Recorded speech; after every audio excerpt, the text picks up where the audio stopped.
Hello, welcome back to the Orc Forge, to our little comic corner from our store in Telford, Shropshire.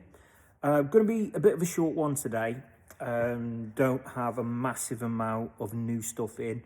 The first thing I want to address is for our online buyers, particularly eBay. We've had to change the way that we post our comic books, unfortunately. There was quite a few lost last year, and it started just exactly the same, to be honest. So we've decided that everything needs to be tracked, which I know some people will prefer.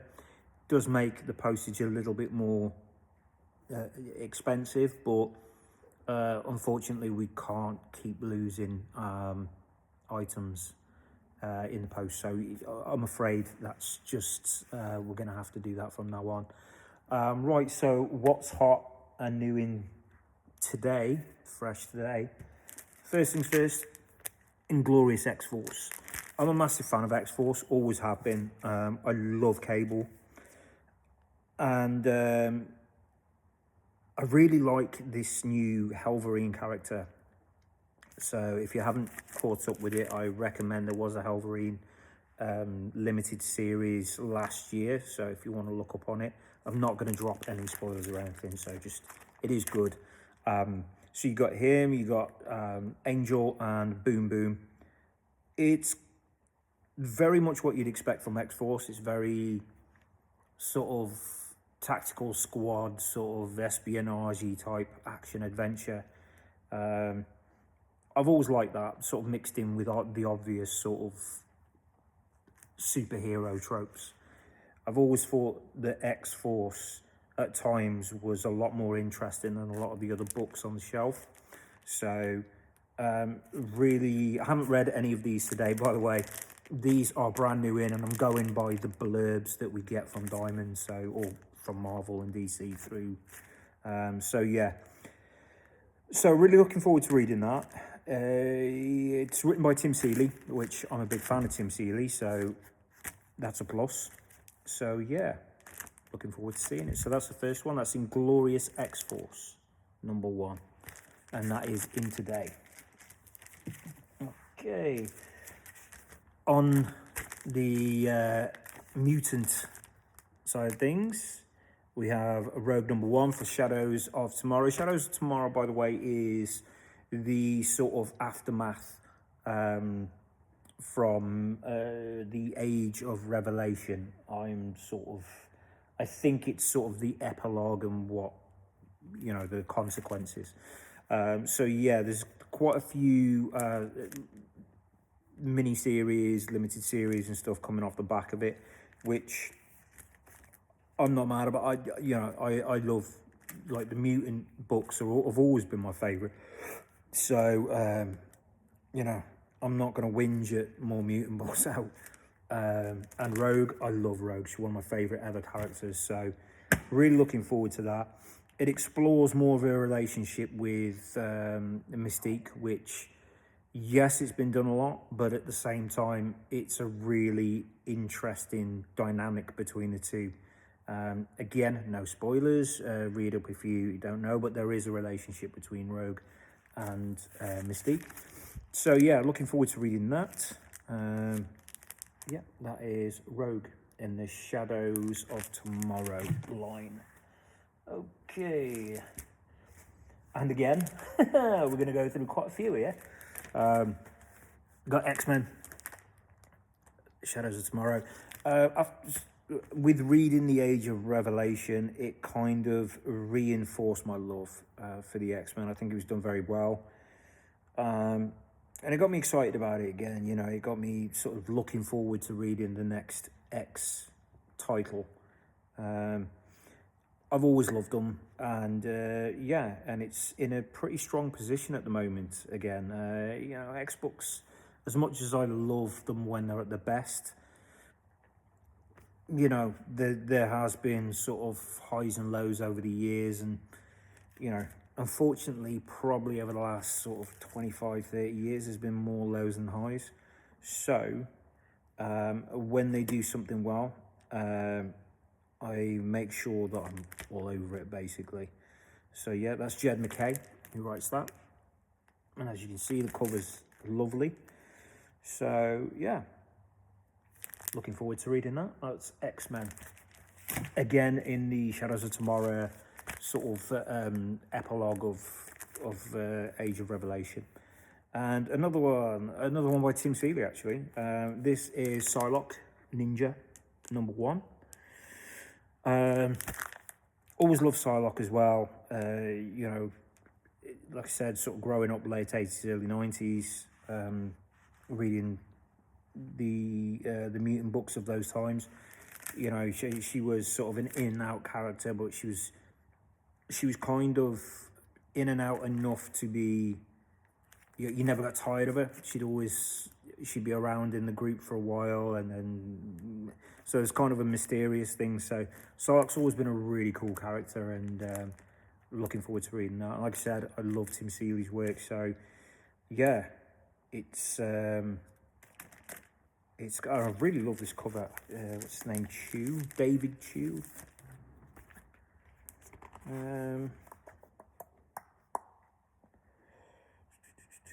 Derek Chew.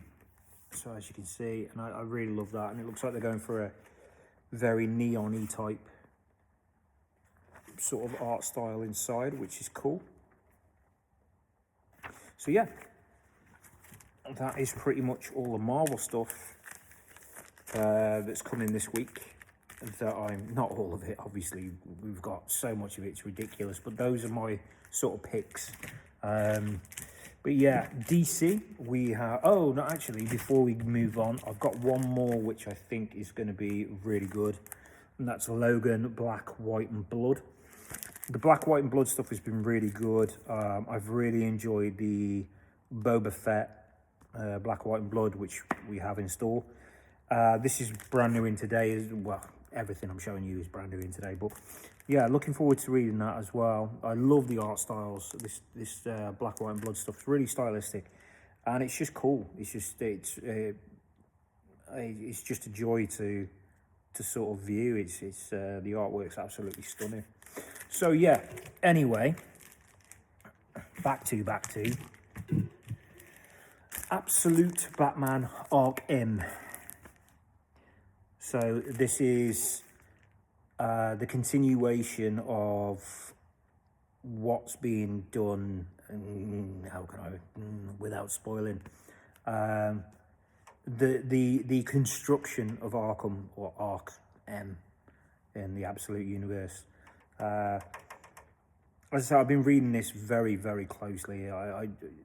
Everything, you know, I'm trying to sort of keep up with, but Absolute Batman is kind of, you know, it's one of the titles that I buy, which is my pleasure. I just, you know, I would buy this, you know, I would read this anyway.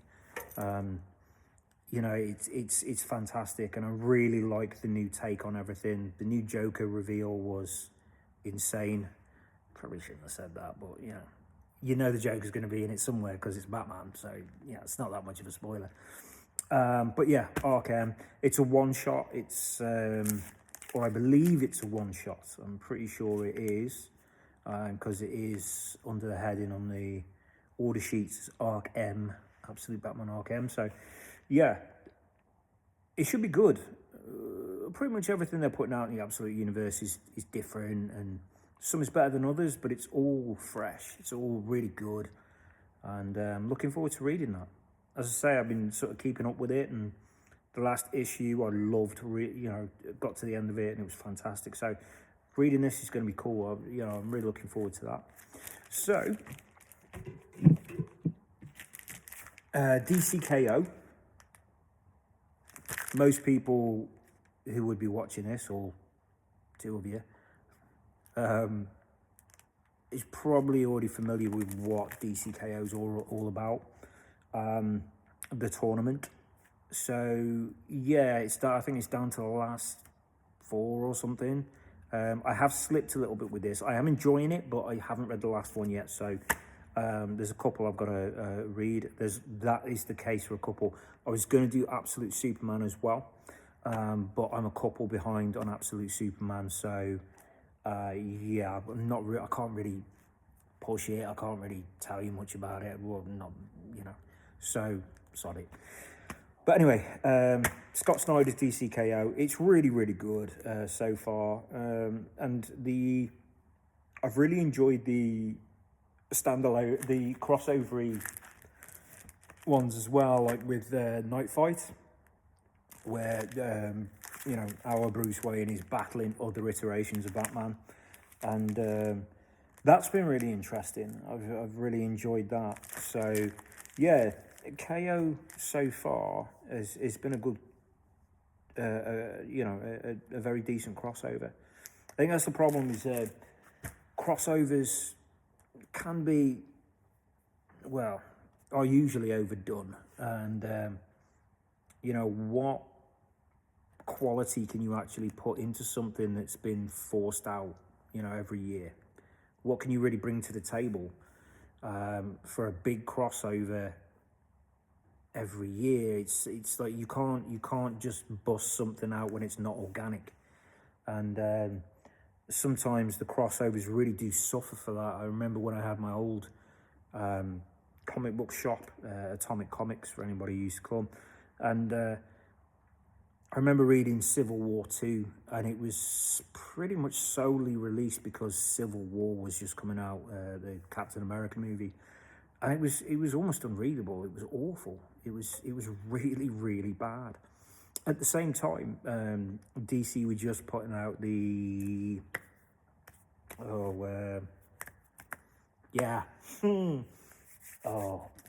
I forget what it was called. It was not a DC Comics, I'm sorry. This is how professional I am. Not very at all. But yeah, that was going on at the same time, and that had a build-up and it had a plan, and it was really well done. And it was just fantastic. It was a really, really good, you know, crossover. And it sort of, and it was such a big story that it warranted a crossover, whereas Civil War 2 was very obviously just a massive cash-in. And there was no soul to it. You know, you read it and it's just crap. It was really, really bad. So yeah, it's not good. But you know, sometimes they do things properly, and I do think DCKO is along those lines. I think it's a really interesting, you know,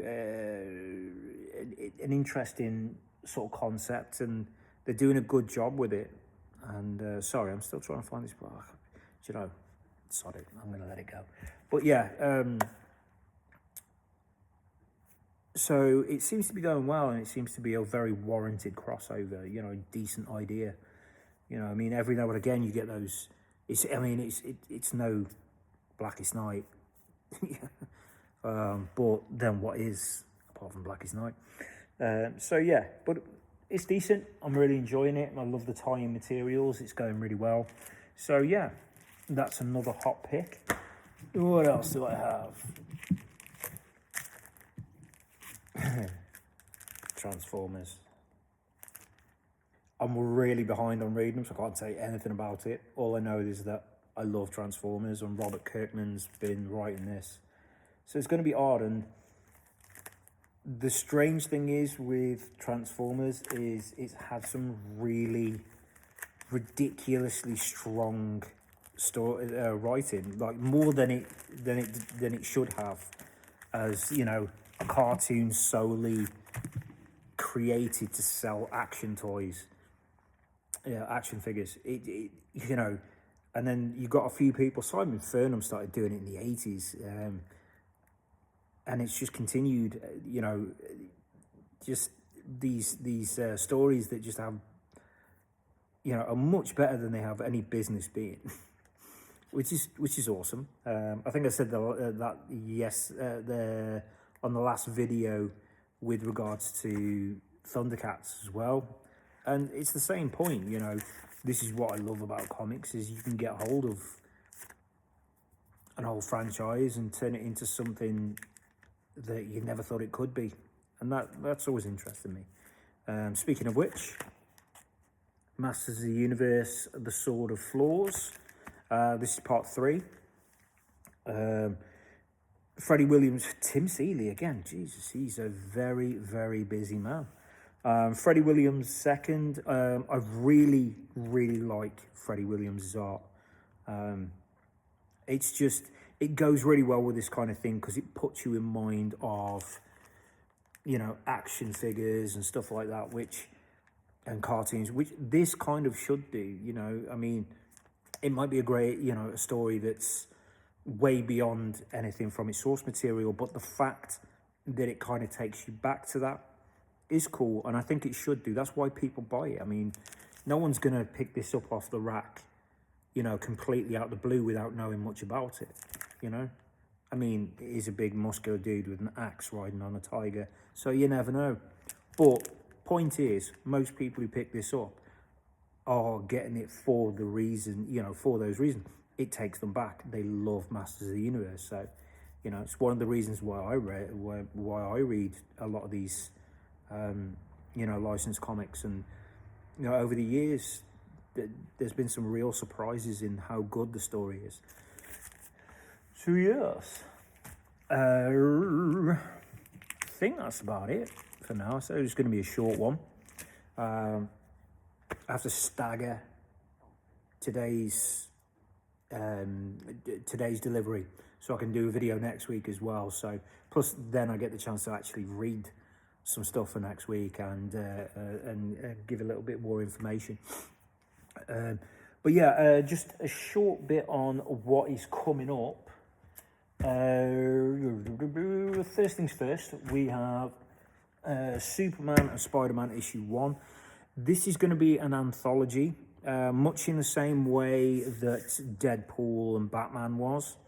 So it's going to be like, I think it's 72 pages. It's going to be like a mixture of, you know, short stories from different characters. It won't just be Superman and Spider-Man.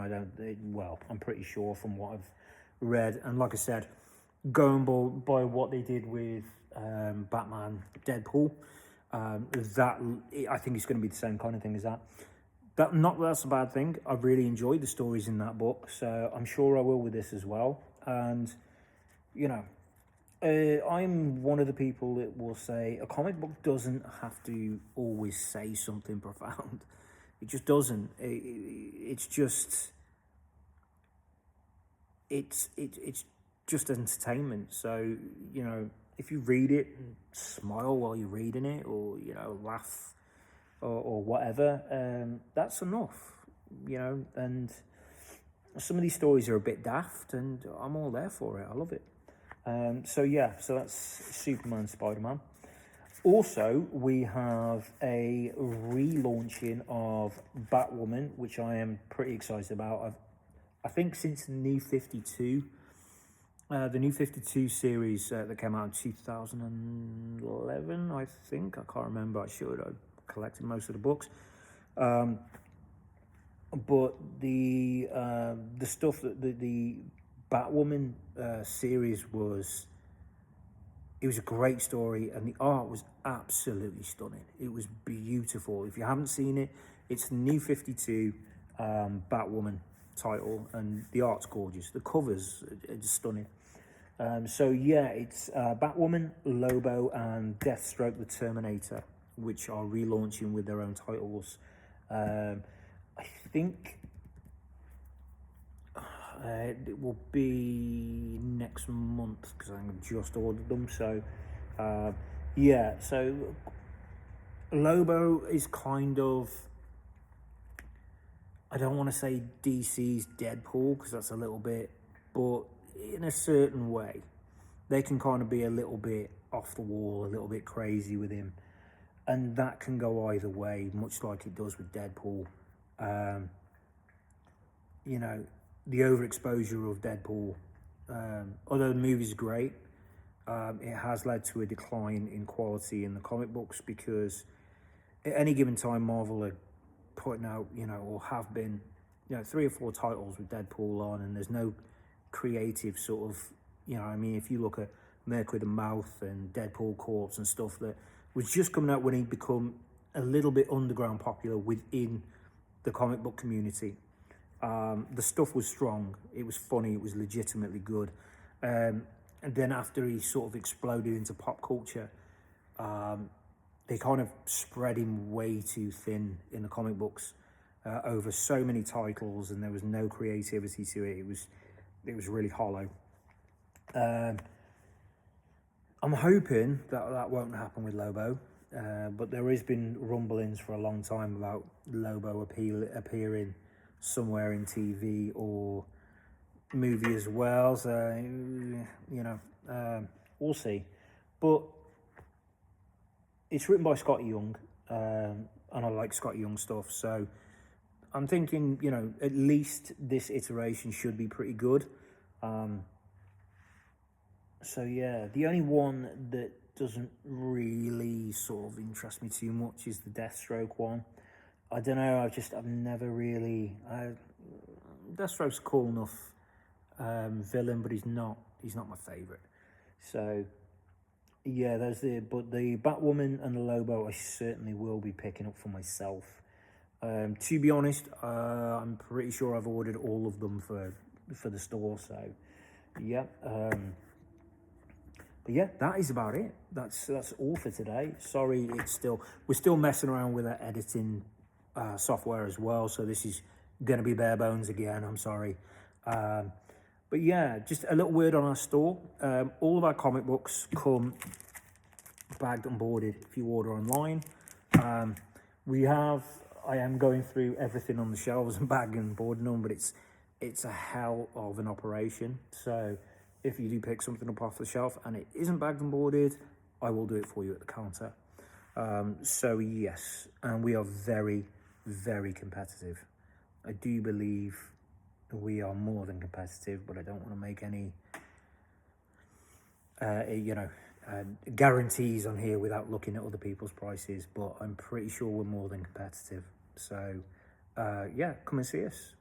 We also do obviously tabletop games and everything else, which I will give you a little look at what we do. I think I showed you the last time, but I'll give you another wee looky. So yes, come and see us.